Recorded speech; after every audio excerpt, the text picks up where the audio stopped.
So, George R.R. Martin dropped a new Winds of Winter chapter at Balticon last weekend, and it's pretty fucking amazing. Seriously, it's brilliant. If you want to read it, some kind soul has transcribed it and put it up on the internet over at angrygotfan.com. Or, if you'd rather listen to the chapter, there are currently, and when I say currently I mean at the time I am recording this video, 2 readings of it on YouTube. The first was done by me because, hey, somebody had to. I personally think it's pretty shit, but I've had some good feedback, so maybe I'm wrong. I would recommend the narration done by Womby Ferguson, which I think is much better. Or you could listen to both. It's a great chapter and worthy of reading twice. 'Tis up to you. I'll link to both in the description and hopefully do one of those YouTube smart link card things that should be popping up on the video now. Okay, so once you've read the chapter, let's break it down. First, let's look at where we were with Aeron and Euron before this chapter dropped. After Euron was crowned at the King's Moot in a feast for crows, Aeron decided to raise a revolution against the new king, claiming that no godless man can sit the Seastone chair. He disappeared the next day. We hear in an Asher chapter in A Dance with Dragons that his drowned men claim he is hiding on Great Wick, and Eric Ironmaker is looking for him. But Christopher Botley suspects that Euron has killed him. Euron has been raiding the Shield Islands and the Reach, giving away the lands won to followers of potential rivals in order to weaken them. He sends Victarion to Slaver's Bay to bring back Daenerys and her dragons. And so the new chapter begins with us finding out where Aeron really is, and surprise surprise, Euron has captured him and is holding him captive. Now, this chapter is fractured and sort of split into 3 time zones, past, present, and sort of future. There are flashbacks and memories of Aeron's past, recent and distant. There is the present, where Aeron is being held in dungeons or in the silence by Euron. And there are also dreams that could arguably be prophetic of the future. So let's take it one at a time and start by looking at the past and how Aeron ended up in this situation. Aeron's disappearance after the King's Moot is explained as we learn that he was abducted by a gang of Euron's mutes after going into the sea to pray.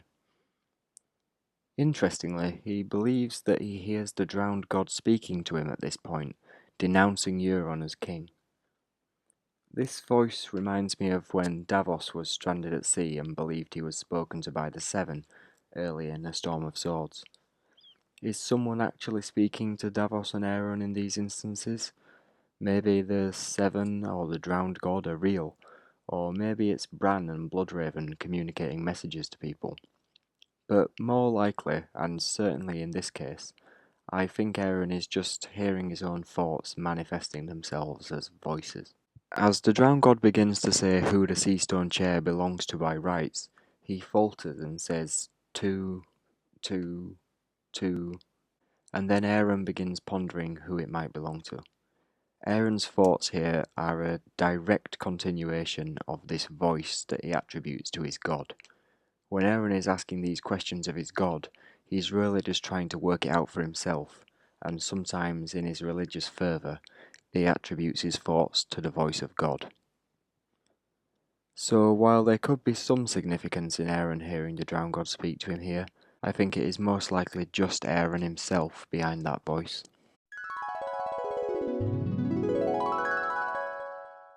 The chapter begins with some really hard-hitting, powerful and highly descriptive imagery. It really paints a picture for us of the brutality of Aeron's confinement. It reminded me slightly of the first Reek chapter back in A Dance with Dragons. Euron's visits to Aeron are a bit bizarre. I'm not sure quite what Euron is trying to achieve by getting Aeron to drink Shade of the Evening so much. How can he know what visions Aeron will have in his dreams, and why does he want Aeron to have these visions? It's all a bit odd and we don't really understand much about the Warlocks at the moment, so I guess we'll learn more as the story goes on. I'll discuss the content of Aeron's visions later in the future section of this video. Euron's second visit is where shit gets really weird.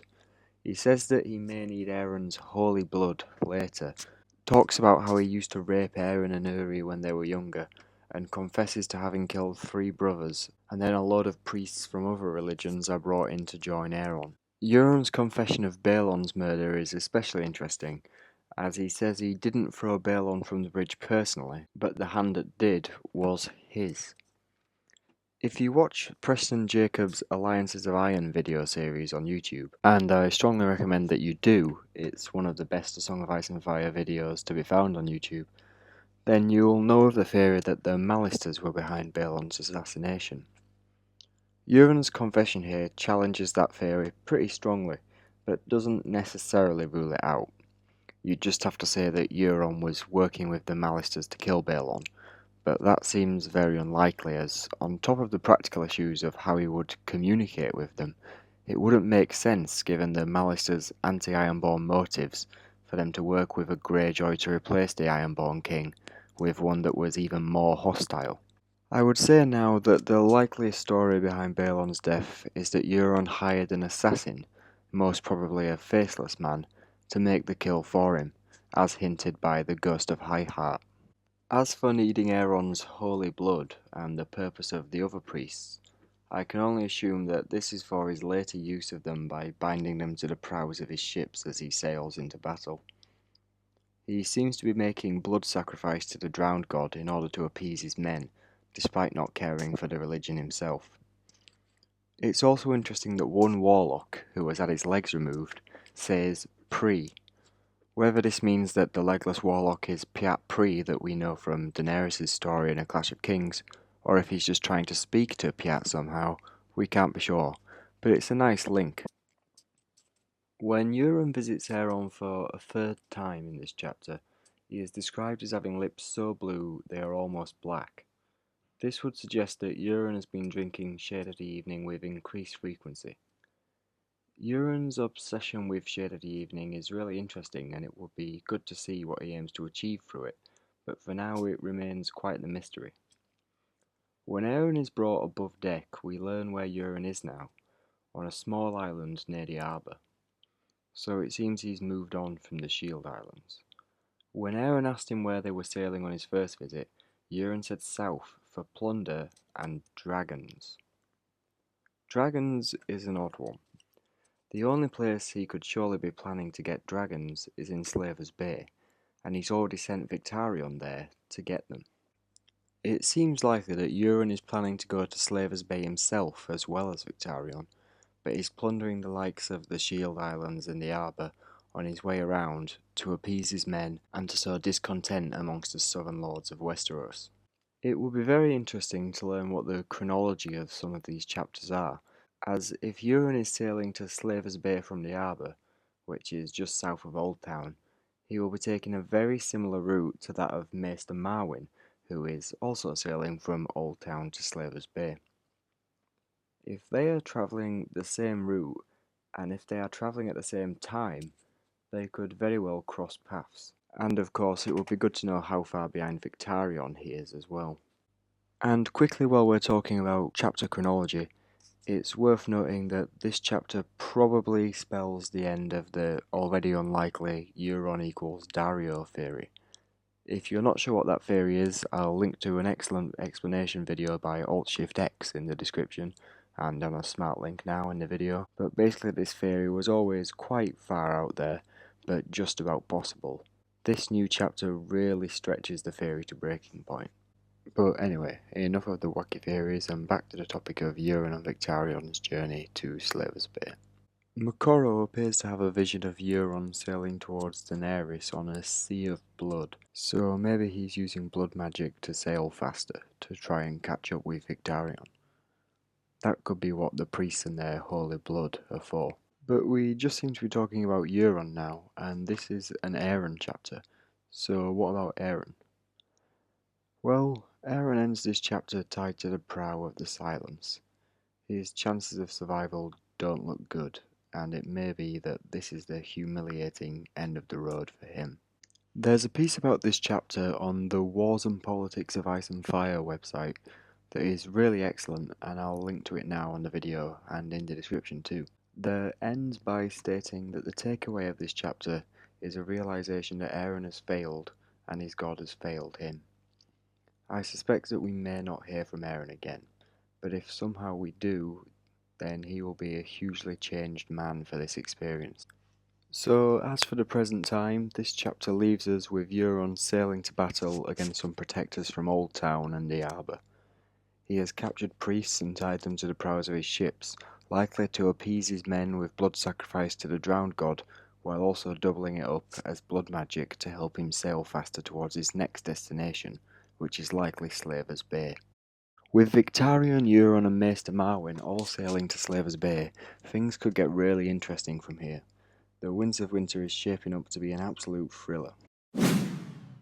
So that's this chapter's bearings on the past and present covered. Now let's have a look at the implication this chapter has on the future. I normally try to stay away from being too speculative of what visions and prophecies and such may mean about the future, as I'd rather just wait and see the truth unfold in time, then look back on the hints and see how they predicted it. But it fits the trinity of tenses in time in this chapter to have a look at the future too.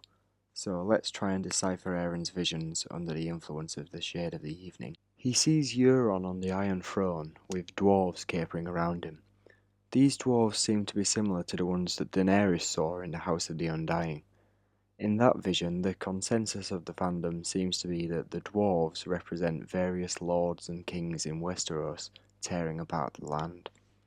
If that is the case, then this vision seems to suggest that Euron will have dominion over the Lords of the Seven Kingdoms. As for how he does that, we also see him blow a great horn, summoning dragons and krakens and sphinxes, all of whom bow to him. So maybe Euron's Valyrian dragon horn will work, and he will summon dragons. Krakens seem to exist in the world of Ice and Fire too, they have been spotted before, so maybe Euron could even master krakens. As for sphinxes, I don't know. As far as we know, they are just mythical creatures in this world. But it's worth contemplating that visions like these often use strong doses of symbolism, and these creatures may not actually represent the real thing. Dragons and krakens could just mean Targaryens and Greyjoys. The sphinxes again don't seem to fit here, as I don't know of anyone who uses a sphinx as a sigil. Impaled on the barbs of the Iron Throne in this vision are all manner of gods. The old gods seem absent, but there is mention of a forest burning, so that could symbolise them if the trees are weirwoods. I'd guess that the meaning of this vision is that Euron will disavow all religion in his violent conquest. This vision will be a very poignant one to Aeron, as it is the antithesis of his no godless man maxim. The second time Aeron drinks the warlock wine, he sees Euron on the throne again, but this time he is changed. He's a monstrous kraken, and at his side is a queen, tall, terrible, and shadowed, with hands of white fire. They laugh as dwarves fight and fuck each other in front of them. So Euron will have a queen. He seems to be aiming for Daenerys, and this vision could be her, but it's far from clear.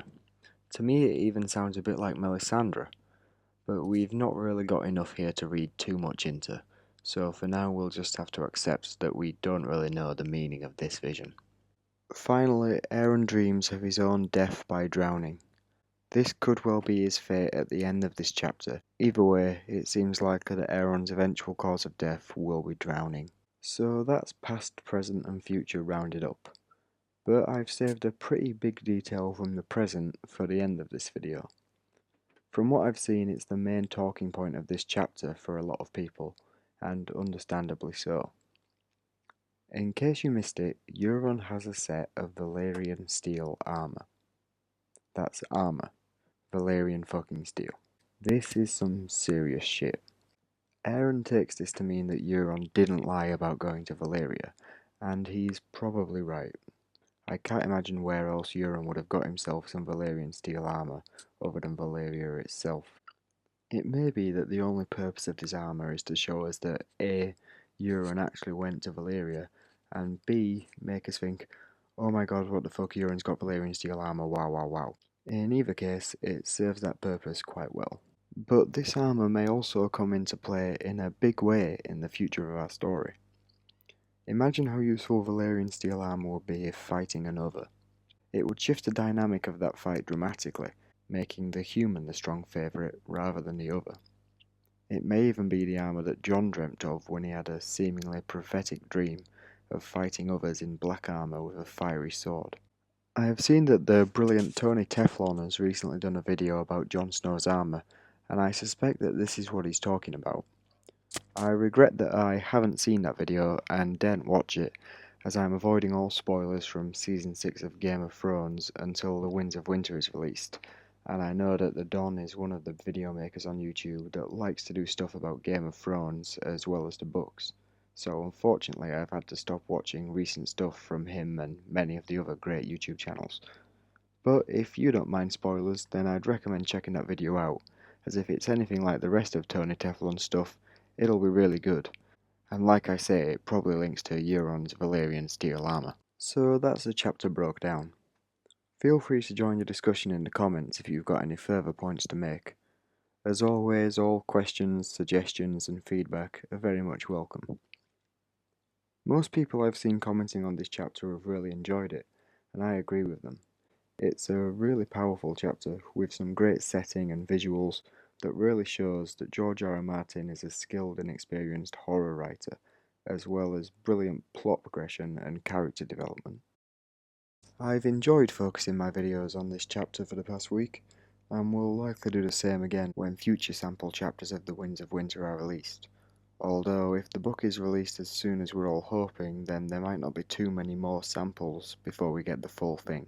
But for now, I'll go back to work on my Jack and Hagar video. If you want to stay tuned for that, please subscribe to get my future stuff as it comes out. Feel free to join in on the comments or drop me a message if you have any questions or feedback about this video or anything else to do with my channel.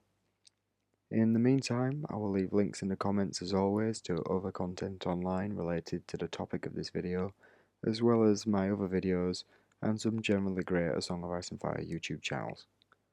Thanks for watching and see you next time. Cheers.